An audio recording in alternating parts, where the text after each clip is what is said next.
Assalamualaikum warahmatullahi wabarakatuh. Sebelumnya perkenalkan, nama saya Nur Hasanah dari Prodi Perbankan Syariah semester 4 Fakultas Ekonomi dan Bisnis Islam di Institut Agama Islam Negeri Palangkaraya. Video ini saya buat untuk memenuhi salah satu tugas pada mata kuliah Statistik 2 dengan dosen pengampu Ibu Hasnita SSI MSI. Dalam video ini saya akan membahas mengenai analisis regresi linear berganda menggunakan aplikasi SPSS 25. Langsung saja ke langkah-langkahnya. Di sini saya mempunyai sebuah data yang telah disiapkan sebelumnya, di mana data tersebut telah saya input dengan mengcopy paste dari Excel ataupun bisa diinput secara manual di dalam aplikasi SPSS. Di dalam data tersebut terdapat data jumlah hotel, jumlah restoran, dan juga pendapatan asli daerah. Jumlah hotel dan jumlah restoran adalah variabel X atau variabel bebas, yaitu yang mempengaruhi, sedangkan data pendapatan asli daerah adalah variabel Y atau variabel terikat yang dipengaruhi. Untuk memasukkan data tersebut, caranya yaitu bisa langsung diinput datanya di bagian data view atau bisa juga ke bagian tab variabel view untuk mengatur atau mengubah seperti nama, tipe, dan lain-lain sebagainya yang nanti akan terlihat di bagian data view.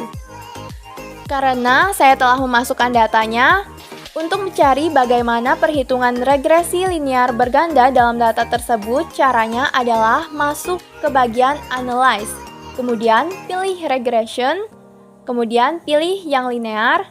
Setelah itu, masukkan data variabel X1 dan X2 ke bagian Independent, di mana X1-nya adalah jumlah hotel dan X2-nya adalah jumlah restoran.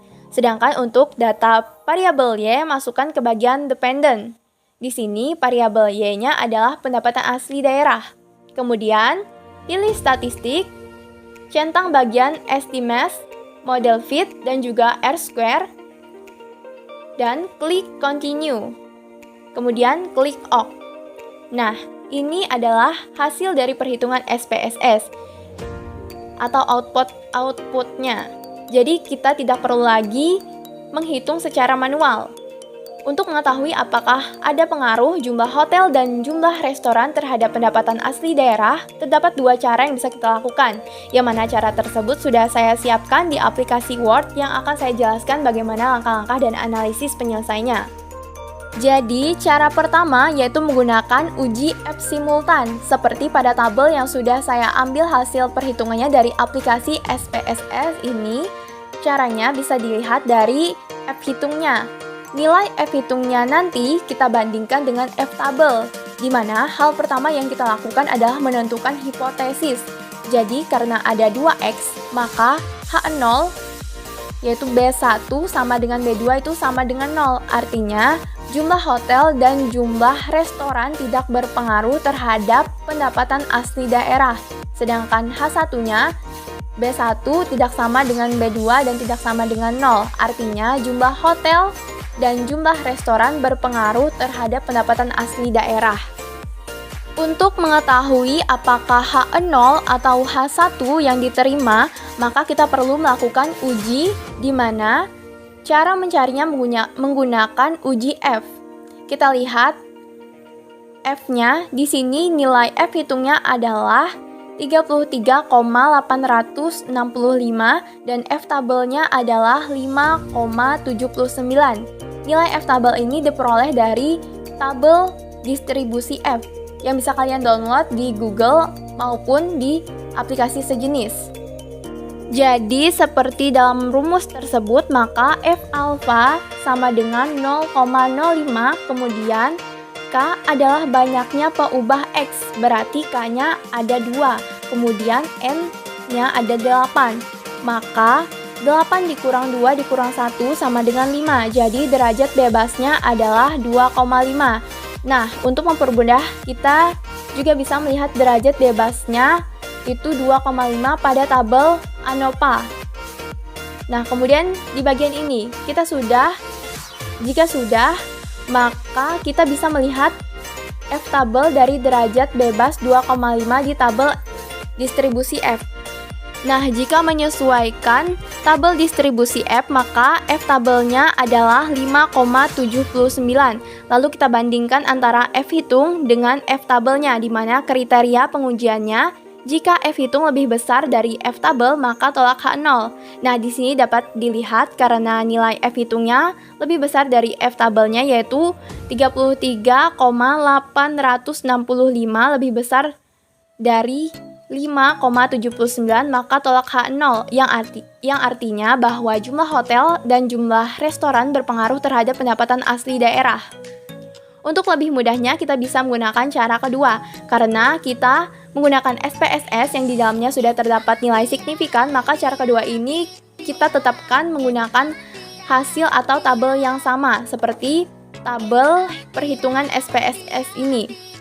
Di sini kita hanya melihat dari nilai signifikannya saja. Jika nilai signifikan kurang dari 0,05, maka tolak H0.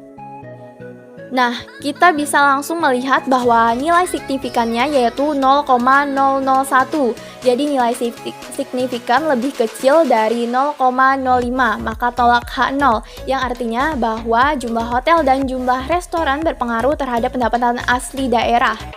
Jadi lebih mudah cara kedua, karena kita tidak perlu mencari dan membandingkan nilai F hitung dan dengan F tabel, cukup melihat nilai signifikannya saja. Dengan cara membandingkan nilai signifikan dengan 0,05, jika lebih kecil maka tolak H0 berarti H1-nya diterima. Yang artinya ada pengaruh antara jumlah hotel dan jumlah restoran terhadap pendapatan asli daerah. Nah, selanjutnya menentukan persamaan regresi linear berganda. Untuk menentukan persamaan regresi linear berganda, kita dapat melihat pada tabel uji T, yaitu pada bagian koefisien. Seperti pada tabel yang sudah saya ambil dari hasil perhitungannya dari aplikasi SPSS ini. Nah, di sini sudah terdapat nilai koefisiennya, di mana ada konstan yang bisa disebut B0, jumlah hotel disebut B1, dan jumlah restoran disebut B2. Kemudian untuk menentukan persamaannya, langsung saja kita bisa memasukkan ke dalam model persamaan regresi linear berganda seperti ini. Jadi bisa langsung dimasukkan ke rumus Y duga, di mana B0 adalah negatif 30,722, B2-nya berarti 0,453 sebagai X1 karena jumlah hotelnya adalah X1, kemudian ditambah B2 yaitu 0,232 X2, atau bisa juga ditulis seperti ini. Y duga sama dengan min 30,722 ditambah 0,453 jumlah hotel ditambah 0,232 jumlah restoran. Nah, jadi regresi linear berganda ini bisa juga digunakan untuk meramalkan sesuatu yang akan datang, seperti halnya kasus yang sedang saya analisis ini. Kemudian kita lanjut ke uji T parsial dengan menggunakan tabel yang sama. Karena tabel ini mengandung nilai T, jadi uji T tadi adalah uji 1-1. Bedakan antara uji F dan uji T. Uji F itu merupakan uji keseluruhan atau uji secara bersama-sama atau simultan, sedangkan uji T merupakan uji 1-1. Namun, untuk mengambil suatu kesimpulan karena tidak menggunakan SPSS, kita tidak perlu memperhatikan lagi nilai T hitungnya. Karena jika kita memperhatikan T hitungnya, kita akan membandingkan lagi nilai T hitung ini terhadap nilai T tabel. Nah, itu membutuhkan waktu yang cukup lama. Maka dari itu, untuk mempermudah, jadi kita bisa melihat dari nilai signifikannya saja. Karena di SPSS secara otomatis sudah memunculkan nilai signifikannya, maka dari itu bisa kita gunakan dalam mengambil suatu kesimpulan dengan mudah. Jadi berdasarkan nilai signifikannya, maka kita perlu uji 1-1. Untuk jumlah hotel, kita lihat nilai signifikannya adalah 0,074, di mana nilai signifikannya lebih besar dari 0,05. Maka keputusannya adalah terima H0, yang artinya bahwa jumlah hotel tidak berpengaruh terhadap pendapatan asli daerah.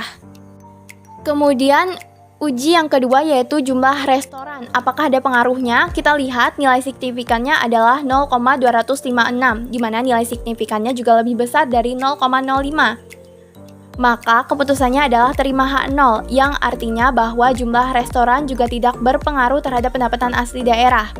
Jadi, jika kita uji satu-satu, ternyata keduanya tidak berpengaruh terhadap pendapatan asli daerah. Namun, ketika kita mengujinya secara bersama-sama atau secara simultan, maka keduanya akan berpengaruh terhadap pendapatan asli daerah. Itulah yang membedakan antara uji F dan uji T. Baik, selanjutnya kita akan menghitung koefisien determinasi atau R-square. Seperti yang sudah saya ambil hasil perhitungan dari aplikasi SPSS. Karena kita mencari regresi linear berganda, maka nilai R-square yang kita pakai adalah adjust R-square, di mana di sini nilai adjust R-square-nya sebesar 0,904. Artinya adalah pendapatan asli daerah dipengaruhi oleh jumlah hotel dan jumlah restoran sebesar 90,4%. Kita persenkan yang 0,904 tadi. Dan selebihnya dipengaruhi oleh faktor lain yang tidak diteliti, yaitu sebesar 9,6%. Nah, baik, demikian yang dapat saya sampaikan mengenai analisis regresi linear berganda menggunakan aplikasi SPSS 25 ini. Mohon maaf jika ada kesalahan, semoga bermanfaat. Wassalamualaikum warahmatullahi wabarakatuh.